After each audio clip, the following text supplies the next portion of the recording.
Hey everyone, it is Dave. Welcome in. It's time to talk about module number 5.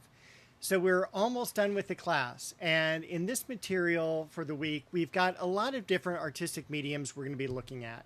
Everything from photography to painting to printmaking, sculpture, and finally performance art. So we've got a lot to cover this week.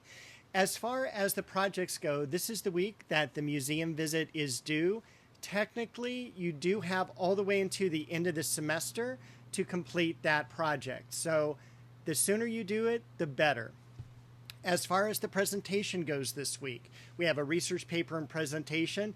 I looked, it's only worth 30 points. So what I'm going to have you do is I'm just going to go ahead and have you submit the preliminary worksheet that I was going to use for that project. You don't have to go and do the complete paper or presentation or anything like that. I'm going to make it easy on all of us. We have a lot of journals still to go. We have journals 9 and 10 this week. Next week we have 2 more, and then the journals will be able to be submitted in module number 6. All right, let's head over to the Canvas site. I'm going to walk you through module number 5. All right, here we are on the Canvas site. Module 5 is this week. We're almost done with the course. Up top, we've got the video you're watching right here.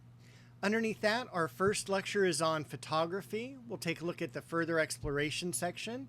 That, of course, is going to have our readings right here. A couple links to some optional material. Sally Mann's website, who I think is our greatest living photographer, and also the story of Tank Man, and that is a very famous photo from the 1990s.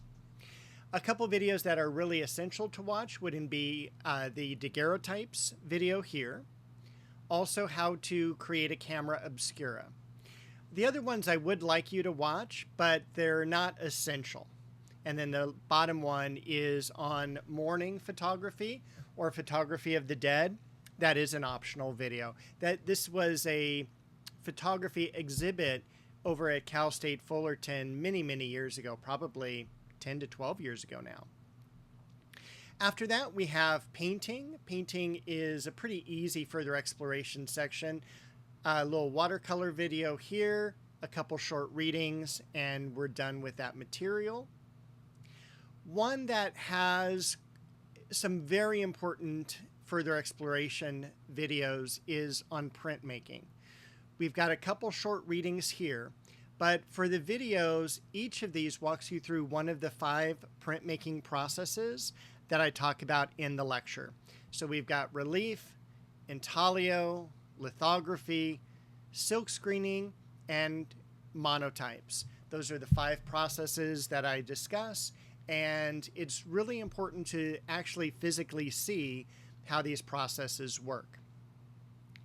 After that, we have 2 last lectures. One is sculpture and the other is performance art. For sculpture, we have our readings and just a couple quick videos. One on the lost wax casting method, which is how to make a sculpture like this hollow. So we're using less material. Then beam drop is an example of an installation. And it's by Chris Burden, who happens to be probably the most important performance artist that we're going to talk about in that lecture. So a quick reading about conceptual art, which means that the idea behind the artwork is more important than the artwork itself. So that's why performance art is a little out there and tough to understand. A video on Chris Burden's artwork called Shoot. A cool flying steamroller, optional. For this one here with Marina Abramovic, do not watch it all the way through. It's about 10 to 15 minutes in length. Just watch a few parts for a few seconds. This one is one I would watch all the way through. The artist is present.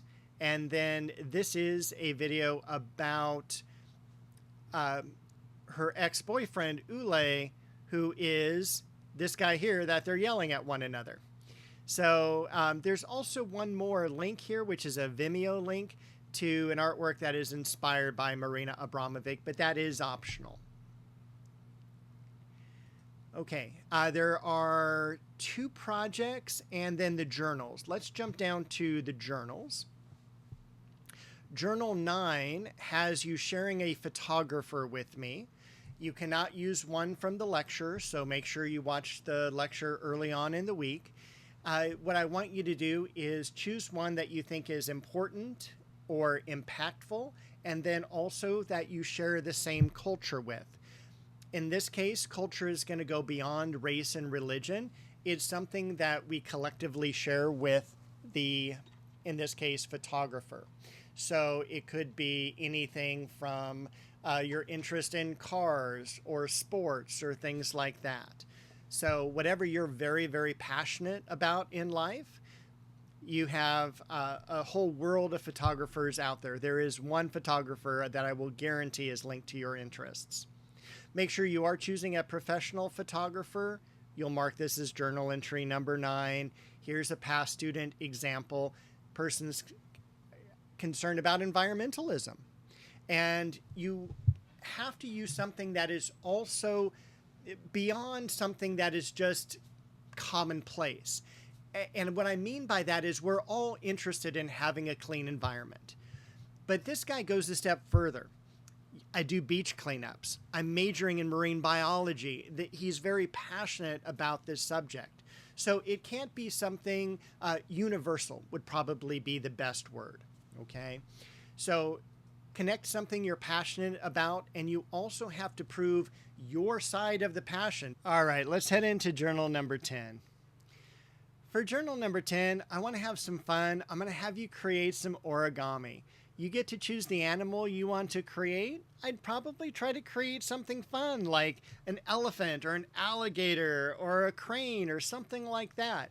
Keep in mind that this YouTube site also does a lot of paper airplanes. Do not do a paper airplane. Please do an animal. And also just write SCC somewhere on the animal, take a picture, and you will submit that as your journal entry. There's 2 things we have to do this week as far as projects go. The first one is the museum visit. I already kind of went over this in another video, but as far as the museum visit goes, all I want you to do, go to a major museum, enjoy the time there, spend a minimum of 1 hour, write a 1-page paper reflecting on your experience, and then submit that with a picture of yourself at the location, okay? That's what you need to do for this project. Technically, it's due the 2nd, but you do have a grace period until the last day of the semester, which is the 9th. Just keep in mind your major museums like the Getty, LACMA, Huntington, Norton Simon are all more toward the Los Angeles area. The Norton Simon is fantastic because it's free admission for students with an ID, and it's also free parking. So this is a wonderful one to go to. The ones in Orange County are much more convenient to get there. I definitely suggest thinking about OCMA or the Bowers or even the Museum of Latin American Art. But keep in mind, these are smaller museums. If you are expecting a big museum experience, you are not going to get that in Orange County, unfortunately. If over the next couple of weeks you are going to be traveling, consider going to a major museum wherever you're traveling to. Maybe it's Palm Springs or San Diego, or maybe it's Phoenix or San Francisco or New York. Just drop me an email. Let me know which museum you wanted to go to. That's out of state. That's not on this list. Okay, so all the ones on this list have been accepted. The last thing we need to do is the research paper / presentation. And I've been thinking about this as we're nearing the end of the semester. We have lots of projects to do. A few of you are still needing to submit journals 1 through 6. Those are due by Sunday. By that time, we have journals 7 through 12 to be completed next week. We've got the museum visit. So I'm going to tone down the research paper and presentation. Plus, it's only worth 30 points. So if it had been worth 50, I would have done the presentation. But since it's only 30, I don't have a problem doing this. I'm just going to go ahead and have you submit the worksheet, which would have been the basis for the research paper. So what I'm going to have you do is choose a modern building. Modern buildings are built between the 1850s and 1950s, use the skeleton and skin system, and are made with modern materials, glass, concrete, steel. If you're choosing a building that has a lot of columns, domes, has the term classical associated with it, looks heavy from the outside, like they've used sandstone or brick, things like that, that's probably not a modern building. So keep in mind there's a lot of modernity throughout the US, throughout Southern California, in England, in Japan, in Mexico, in South America, in Central America. There is a lot of modern architecture everywhere you go. What I'm going to have you do is I'm going to have you fill out the worksheet. Keep in mind the end result is going to be about 25 to 30 lines of text. That will be enough to accurately answer all of the questions.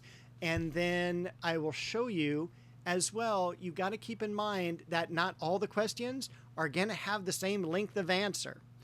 A lot of people throw this into an AI machine. It's real easy to see an AI generated paper because every single paragraph has 5 or 6 lines. I'm not looking for that. Question 2 down here should probably have 7, 8, 9 lines. Question 4 should have 1. Okay, so make sure you're answering the question. Don't just try to fill up space. Insert a picture of the building. You are allowed to use any building you want as long as it was not in the lecture. You are more than welcome, though, to use any architecture that was in the lecture. Frank Lloyd Wright, I show about 4 or 5 of his buildings. He completed another 1,000 buildings. It's totally okay to use any of the others. For paragraph here, for number 2, what is the name of the building? Where is it? When was it constructed? Tell me the facts about this building.